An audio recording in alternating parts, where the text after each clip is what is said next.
guess what? This man decides to bring me at work.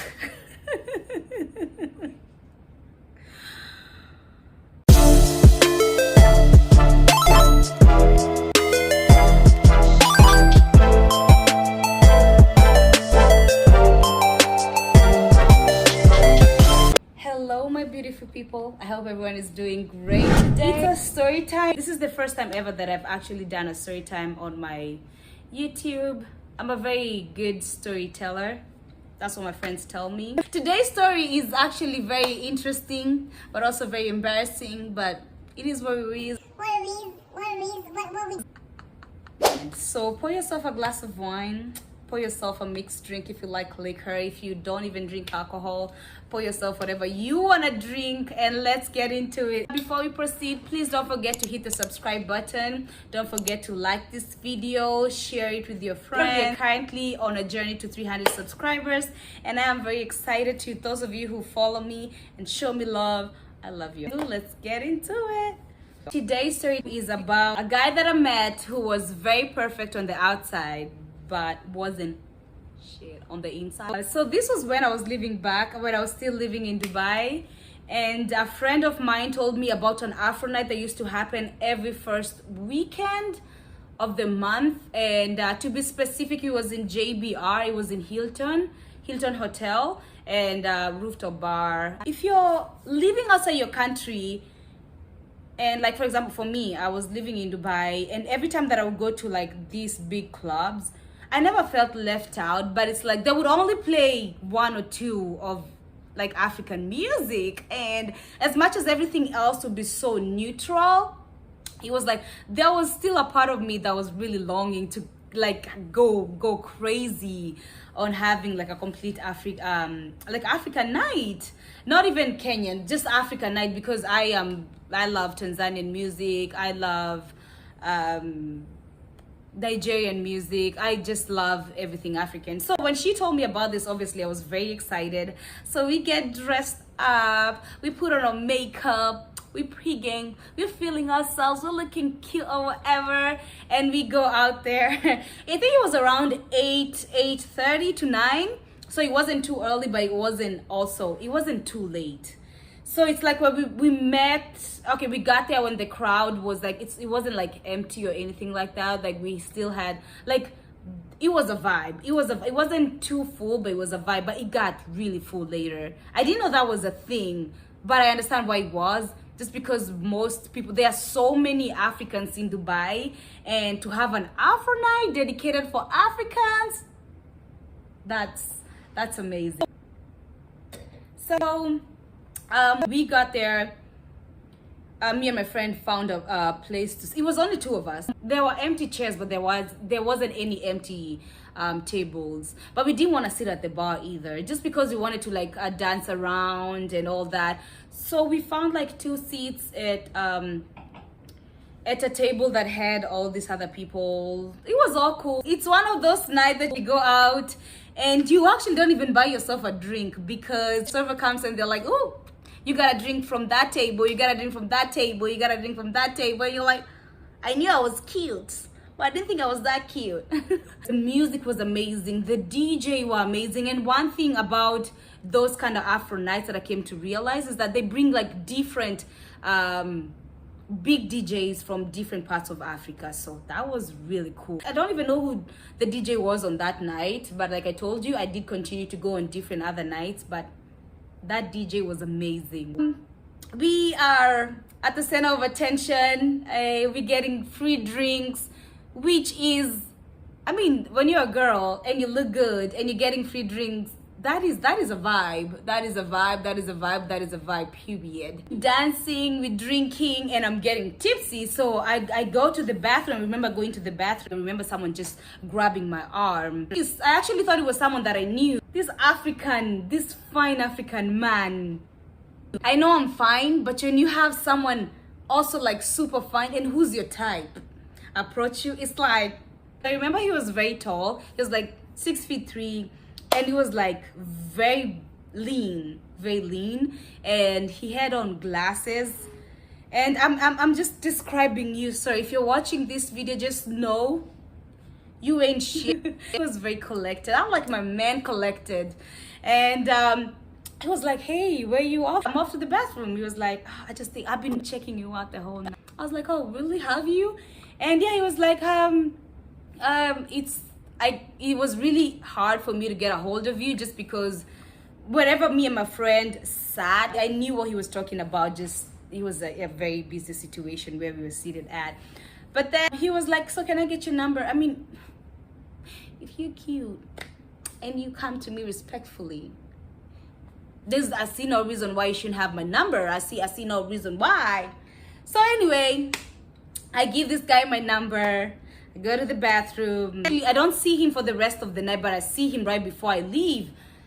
And he leaves before me, but he comes where me and my friend are at, and he's like, okay, so I'm about to leave. It was really nice meeting you. I hope you text me tomorrow or call me or just whatever. I really love to see you. And I'm just blushing and thinking, oh, he gave me his phone, and I called my phone or something, but he had my number too. So the next day, me and my friend went out for brunch, and this guy called me on, oh my gosh. And you know how you get so tipsy that you kind of like forget how the person like looked like or like how they sounded, and then they call you and it's like, ah! He had a deep voice, and I don't care for those of you who don't have any deep voices. A girl loves a man with a deep voice. He set up a date, and he's like, okay, yeah, so let's meet on this particular day. And to be honest with you, I'm the type of person who, if I like you, I expect a proper date. Okay, I just expect a proper date, like wine and dine kind of date, in a nice restaurant kind of date. He was like, oh, so I'm gonna come pick you up, and we're gonna go have dinner and just get to know each other. I was like, of course, yeah, fine, I'm down. So this guy, before he comes picks me up, the restaurant that he chose for us to meet was a restaurant that me and my friends used to go. And also have like amazing, well, they had like Moroccan tea, they had coffee, it was a Lebanese restaurant. This guy actually comes and picks me up. I don't get dressed up. It's like, okay, let's go and see what this is all about. I just felt like it was a red flag when he started talking about all the bad things that his exes have done to him. It's one thing for people to do bad to you, but when it's all your exes who've done bad things to you, it's kind of like, okay, so what did you do to contribute to that? You know what I mean? Because I don't think we are not perfect as human beings. Like I could sit here and tell you everything that my exes have done for me, but I have contributed in a way or another in some situations. Our date goes by, I'm like, I'm bored, I need to go home, because like, okay, I'm willing to kind of like give it time and see where this goes. So he drops me off, and he asks me to meet him again, and I'm like, I think I should give this another chance. So I was moving from where we first met at, and surprisingly, the other place that I moved to, he was less than 2 minutes drive from where I moved to. I literally could see his house from my place. So when I told him, I was like, oh, that's amazing. Yeah, you should definitely come to my place. Let's chill. And if you've watched my dating video, you understand what I mean. Like, I don't go to men that I just met. Like, I'm not gonna meet you and you'll be like, oh, let's go to my place and just have a drink. No, I don't do that. My friend was like, what do you want to do? You're an adult. I was like, you know what? That's his picture, like I always do. That's his picture. That's who he is. That's where he lives. Yeah, if anything happens to me and if I don't call you by this time, I know I'm in trouble. He offers to come and pick me up, and I'm very comfy. You need to understand, this guy has been talking about me going to his place for days. He talks about him making me like an amazing day. Anyway, so he comes, he picks me up, we go to his place, fine, everything is okay. I mean, he's like, he had this shit together. Don't forget, he was very good with his words, because I'm the type of person who's just waiting for you to tell me nonsense, and I'll be like, hold up, I'm out. And everything was looking okay, and I like my drink, don't get me wrong, but like, you can just get me water, because I wasn't planning on getting drunk. He pours himself a drink and we watch a movie. This is the life that I was missing. And on to the second movie is like, okay, so I need to start cooking. I was like, damn right you should, because I'm very hungry. I haven't had anything to eat the whole day. The guy goes to cook, but he takes out eggs. Okay, so I'm like, okay, eggs, woo, eggs. Maybe it's decoration, who knows?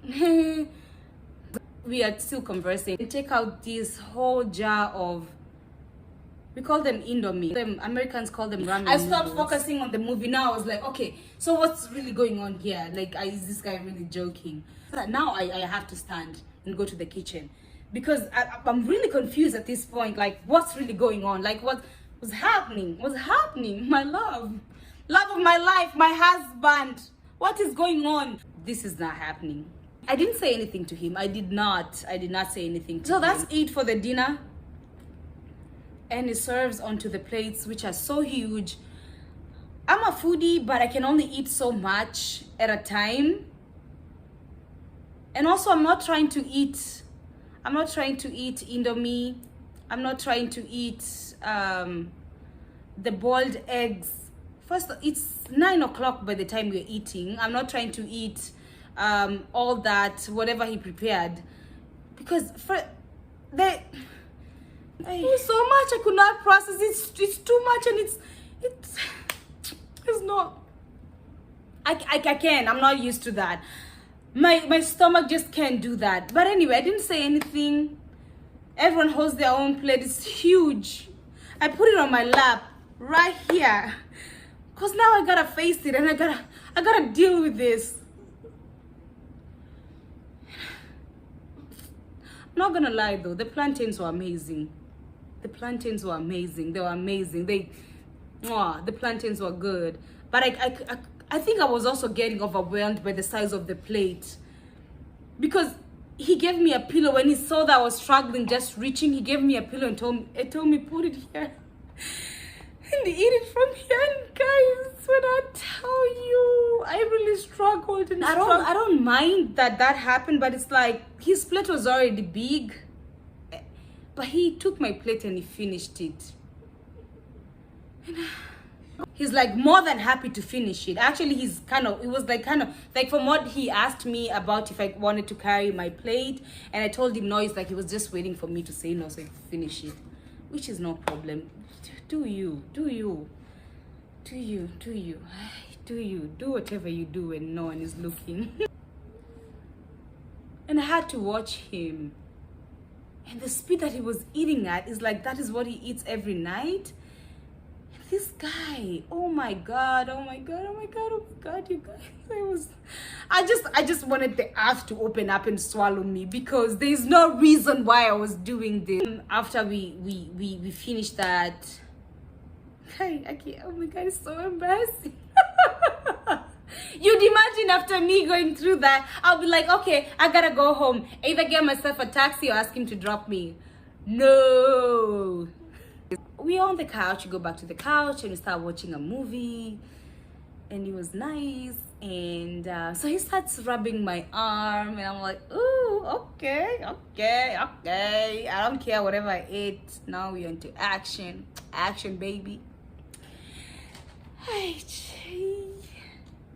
We come to the kissing part, which I'm not gonna say no. I mean, it's fine. It's fine. Why not? Oh my gosh. And when I open my mouth, he puts his tongue to my throat. Wait, there's no way I'm like, and you're like, huh? What is the reason? You're not hungry. You've had 2 full plates. You need to calm down. And the first time, yes, I did think he was joking, but I tried that again. I just pull out, and then it went back in, and I was like,